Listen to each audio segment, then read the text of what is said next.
Berikut pemaparan materi saya tentang pengaruh makanan bergizi pada tumbuh kembang anak. Baik, pada hari ini kita ada 5 submateri yang akan kita bahas. Yang pertama, mengenai pengertian gizi, kemudian yang kedua ada nasihat ilahi, yang ketiga ada 1000 HPK, keempat menu seimbang, dan juga yang kelima itu tumbuh kembang anak. Untuk pengertian gizi sendiri, gizi adalah persediaan bahan-bahan atau makanan yang dibutuhkan oleh organisme maupun sel-sel di dalam tubuh kita untuk tetap bertahan hidup. Sedangkan zat gizi itu merupakan senyawa dari makanan yang dibutuhkan tubuh untuk melakukan fungsinya atau bekerja. Sebelumnya saya mohon maaf untuk tidak melepas masker karena saya lagi di fasilitas kesehatan ya, jadi saya tidak bisa lepas masker. Kemudian yang kedua ada jenis-jenis zat gizi. Zat gizi itu terbagi menjadi dua, ada makronutrien dan juga mikronutrien. Makronutrien itu merupakan nutrisi yang dibutuhkan oleh tubuh dalam jumlah yang besar, seperti karbohidrat, protein, dan juga lemak. Sedangkan mikronutrien adalah nutrisi yang dibutuhkan oleh tubuh dalam jumlah yang kecil atau terbatas, contohnya seperti vitamin dan juga mineral. Nah, di sini ada nasihat ilahi. Wahai sekalian manusia, makanlah makanan yang halal dan juga baik dari apa yang terdapat di bumi, dan janganlah mengikuti langkah-langkah setan. Sesungguhnya setan adalah musuh yang nyata. Jadi tauiban itu artinya baik, yaitu salah satu maknanya itu bergizi. Nah, yang selanjutnya ada 1000 hari pertama kehidupan. Apa sih itu 1000 hari pertama kehidupan? 1000 hari pertama kehidupan itu adalah fase paling penting atau terpenting dalam pertumbuhan anak. Jadi otak anak berkembang sangat pesat, sistem metabolisme dan juga kekebalan tubuhnya mulai dibentuk. Jadi ibarat kayak gini, kita membangun sebuah bangunan. Bangunan itu hanya bisa diisi oleh sekitar 10 orang. Kemudian di kemudian hari ada pertambahan orang, maka tetap saja bangunan itu tidak bisa menampung orang lainnya, hanya tetap 10. Itulah ibarat ketika janin di dalam kandungan. Jadi ketika kapasitasnya itu 1000, maka 1000 tidak bisa ditambah lagi. Jadi ketika lahir ya sudah terima apa yang dibentuk di dalam tubuh atau pada saat proses janin tersebut. Nah ini 1000 hari pertama kehidupan. 1000 hari pertama kehidupan adalah masa sejak anak berada di dalam kandungan, yaitu kehamilan 270 hari, kemudian 0 sampai dengan 6 bulan 180 hari, dan juga 500, dan juga 6 bulan sampai dengan 2 tahun, yaitu sekitar 550 hari. Nah, di masa kehamilan ini bayi berkembang dan mengambil seluruh nutrisi dari ibu. Jika ibu kekurangan nutrien atau nutrisi, maka akan mengancam tumbuh kembang si bayi tersebut. Jadi hindari merokok, minuman bersoda, beralkohol, dan juga sering-sering mengikuti kelas-kelas ibu hamil. Nah, 0 sampai 6 bulan itu merupakan fase anak mengkonsumsi ASI. Nah, jadi ada yang namanya ASI eksklusif, yaitu di mana pada usia 0 sampai 6 bulan anak hanya diberikan ASI saja full. Gitu. Nah, sedangkan usia 6 bulan sampai dengan 2 tahun anak mulai tumbuh dengan pesat, berikan makanan pendamping ASI atau MPASI, dan juga rutin membawa anak-anak itu ke puskesmas. Nah, yang keempat, ada makanan bergizi dan menu seimbang. Nah, jadi gini, mungkin ibu-ibu di sini kenal dengan 4 sehat 5 sempurna, tapi ternyata 4 sehat 5 sempurna itu udah lama banget nggak dipakai nih sama kita. Gitu. Jadi jangan sampai nanti kita tetap menyebarkan 4 sehat 5 sempurna lagi nih. Di sini dilihat 4 sehat 5 sempurna itu tahun 1952.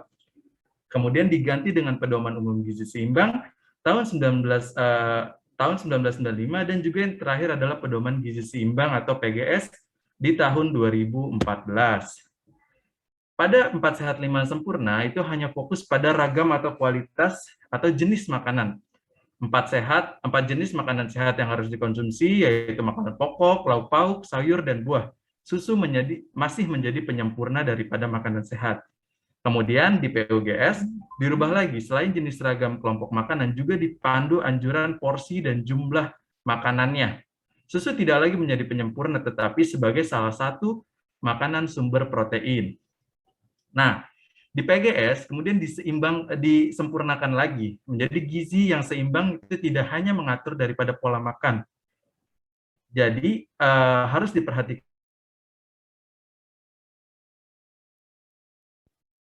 aktivitas fisik, perilaku hidup bersih, dan juga pemantauan berat badan. Masih terdengar suara saya? Mohon maaf. Masih Pak, masih terdengar. Masih ya. Ya. Nah, prinsipnya adalah upaya untuk menyeimbangkan antara zat gizi yang masuk dan juga zat gizi yang keluar. Oke, kita lihat ya di sini. Di sini di sini pedoman gizi seimbang itu dilambangkan dengan tumpeng gizi, yang artinya semakin ke atas, artinya jumlah konsumsi yang jumlah yang bisa kita konsumsi itu semakin sedikit. Di sini kita bisa lihat di paling bawah itu adalah makan makanan sumber karbohidrat seperti nasi, jagung, roti, umbi-umbian. Kemudian di atasnya, nah ini yang paling jarang kita konsumsi nih, sayur-sayuran dan juga buah-buahan. Ternyata dia adalah porsi terbanyak kedua setelah makanan sumber karbohidrat. Dan yang ketiga di sini ada lauk pauk atau sumber makanan protein, baik itu hewani seperti daging-dagingan, ikan, ayam, dan juga nabati, protein nabati seperti tahu dan juga tempe. Nah, di paling atas di sini ada gula, garam, dan minyak. Nah, porsinya berapa banyak? Yaitu 4 sendok makan untuk gula, 1 sendok teh untuk garam, dan juga 5 sendok makan untuk minyak. Berapa banyak sih garam tuh 1 sendok teh tuh? Ibarat gini, kita makan konsumsi mie instan ya.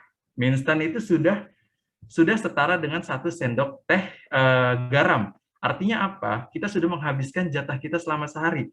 Belum lagi ditambah dengan makan pagi kita, makan siang, makan malam, terus tambah mie instan berapa.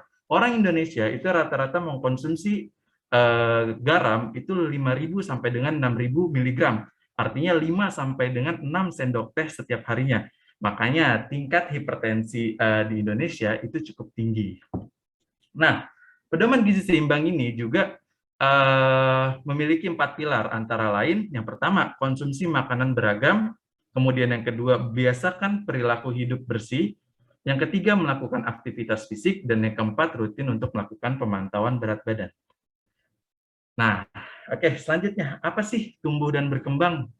Pertumbuhan adalah bertambahnya ukuran dan jumlah sel serta jaringan interselular, bertambahnya ukuran fisik, struktur tubuh, sebagian maupun keseluruhan sehingga dapat diukur dengan satuan panjang dan berat. Pertumbuhan berkaitan dengan perubahan dalam jumlah ukuran fungsi tingkat sel organ maupun individu, Kemenkes RI 2012.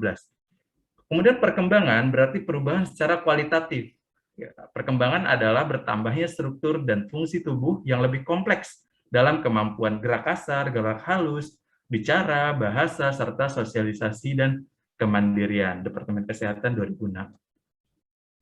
Faktor perkembangan anak ada 3 nih, genetik, nutrisi, dan juga stimulasi. Nah, pentingnya kita di sini membahas pentingnya nutrisi. Nutrisi memiliki peran yang penting untuk tumbuh kembang si kecil di periode 1000 hari pertama kehidupan. Menurut Adremaiza, tumbuh kembang otak atau pertumbuhan berat itu usia 2 tahun sama dengan 25%, usia 6 tahun adalah 95%-nya dari orang dewasa. Kemudian perkembangan kemampuan berpikir atau kognisi usia kurang dari 4 tahun itu sebesar 50%, usia 4 sampai 9 tahun 30%, dan usia 9 sampai 17 tahun itu 20%. Nah, periode emas di 1000 HPK ini adalah kesempatan nih bagi kita semua untuk menentukan masa depan si kecil. Jadi kalau gizi itu kita mengenal dengan gizi daur kehidupan. Apa yang kita makan hari ini mungkin tidak akan berefek langsung terhadap kita, tapi itu akan berefek pada anak kita, cucu kita, cicit kita, bahkan generasi-generasi selanjutnya. Nah, ini dampak dari kekurangan nutrisi. Yang pertama ada terganggunya perkembangan otak. Anak yang mengalami kekurangan gizi sebelum usia 2 tahun dapat membuat pertumbuhan dan perkembangan otaknya menjadi terhambat. Padahal saat itu merupakan saat-saat masa kritis untuk mendapatkan nutrisi yang terbaik karena otak terbentuk dan digunakan seumur hidup. Sehingga kondisi ini disebut irreversible. Kemudian ada penurunan IQ. Kekurangan nutrisi pada otak pada usia dini dapat menyebabkan kerja otak tidak maksimal dan menurunkan kemampuan daripada kognitif itu sendiri. Nah, gangguan berbahasa sentral. Gangguan berbahasa sentral ini adalah ketidaksanggupan untuk menggabungkan kemampuan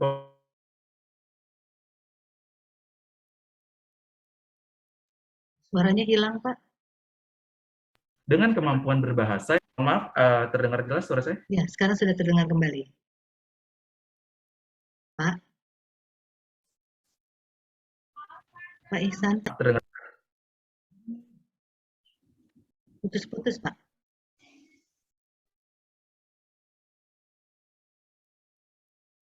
Belum terdengar, Pak, suaranya, Pak.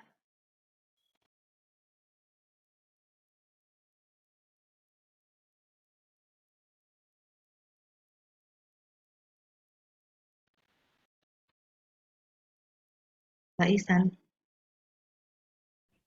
Mungkin jaringannya ya. Mohon maaf, suara saya terdengar?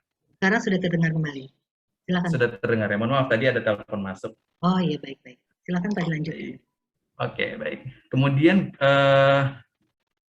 terhambatnya pertumbuhan fisik sehingga anak tumbuh menjadi kecil dan pendek atau yang biasa kita kenal dengan istilah stunting. Nah, selanjutnya ada menurunnya keaktifan dan kelincahan, menurunkan daya tahan tubuh, dan meningkatkan resiko penyakit tidak menular saat dewasa, seperti contohnya hipertensi, diabetes mellitus, jantung, dan lain sebagainya. Nah, di sini ada nutrisi pendukung otak, antara lain yaitu protein. Jadi bagi anak usia dini, sebanyak 10% tenaga itu bersumber dari protein. Nah, protein ini merupakan komponen esensial yang membantu si kecil tumbuh aktif. Sumbernya itu bisa dari daging sapi, daging unggas, kuning telur, putih telur, mohon maaf, susu, dan juga kacang-kacangan. Nah, selanjutnya ada alfa-laktalbumin, yaitu jenis protein yang banyak terkandung di dalam ASI. Nah, ini untuk membentuk zat penghantar informasi antar sel otak. Makanya kenapa usia 0 sampai dengan 6 bulan itu wajib diberikan ASI jika tidak ada alasan medis yang mengharuskan tidak diberikan ASI. Kayak gitu.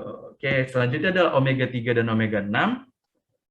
Nah, di sini bisa didapatkan itu dari ikan-ikan ya, contohnya sarden, kemudian tongkol, salmon tuna, udang, kerang, kacang-kacang kenari, dan juga minyak zaitun. Selanjutnya ada kolin.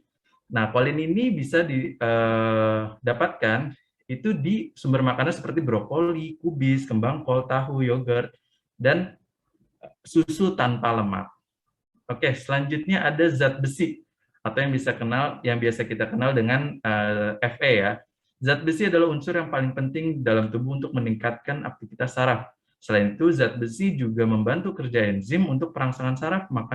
Makanan sumber zat besi antara lain itu daging sapi, daging kambing, sayuran, kacang-kacangan. Nah, zat besi ini kita itu termasuk negara dengan jumlah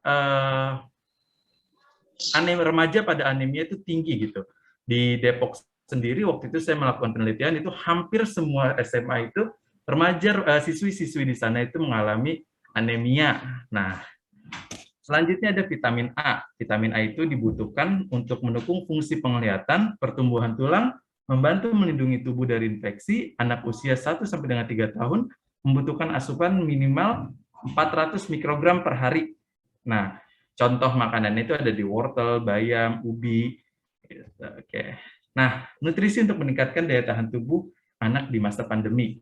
Yang pertama itu ada protein untuk regenerasi sel, omega 3 untuk mengurangi peradangan dan optimalisasi kinerja sel-sel imun, vitamin A dan C itu merupakan antioksidan untuk memperkuat dan mengoptimalkan sistem kekebalan tubuh, mineral seperti zinc, selenium, folat, zat besi untuk meningkatkan sistem imun. Nah, yang terakhir ini ada nukleotida untuk meningkatkan antibodi tubuh melawan penyakit dan infeksi. Nah, di sini ada intervensi gizi. Tadi saya sudah katakan 0 sampai dengan 6 bulan, WHO dan UNICEF itu merekomendasikan inisiasi menyusui dini dimulai sejak 1 jam pertama pasca kelahiran. ASI eksklusif untuk 6 bulan pertama, 6 bulan pertama kehidupan, kemudian MPASI dimulai sejak usia 6 bulan. Jadi jangan lagi ada yang memberikan nasi diulek, itu kan biasanya dulu ya, nasi diulek sampai halus, di usia 3 bulan sudah diberikan. Nah, itu jangan sampai lagi diberikan, karena kondisi pencernaan bayi itu belum siap untuk menerima itu. Nah, kemudian ASI itu masih dilanjutkan hingga usia 2 tahun. Nah, makanya jika ibu-ibu ingin menambah anak ya, diusahakan sudah selesai dulu 2 tahun ini gitu. Karena ketika kita menyusui kan kita nggak bisa mengandung. Seperti itu. Nah, usia 6 bulan sampai dengan 12 bulan, makanan sebaiknya itu makanan cair dan lembut. Menginjak usia 10 sampai 12 bulan, itu beralih ke makanan kental, padat, namun tetap harus bertekstur lunak. Usia 12 bulan atau 1 tahun ke atas itu sudah mulai dikenalkan pada makanan keluarga. Jadi supaya nanti ketika besar, si anak ini tidak pilih-pilih makanan, karena tubuh ini kan tidak mengerti mana yang disuka, mana yang tidak suka. Yang tubuh mengerti hanyalah mana yang dibutuhkan dan juga mana yang tidak dibutuhkan. Ini ada tekstur MPASI. Jadi dari 6 sampai 8 bulan kita lihat itu masih lumat ya atau cair. 8 sampai 10 bulan itu sudah mulai lunak, dan stage yang terakhir itu 10 sampai 12 bulan itu sudah mulai padat dan sudah mulai dikenalkan kepada makanan keluarga di usia 1 tahun ke atas. Ini contoh makanan biasa. Ya, terima kasih. Mungkin sekian dari materi saya. Ini ada Instagram saya, ada Instagram organisasi saya, dan juga Instagram startup saya.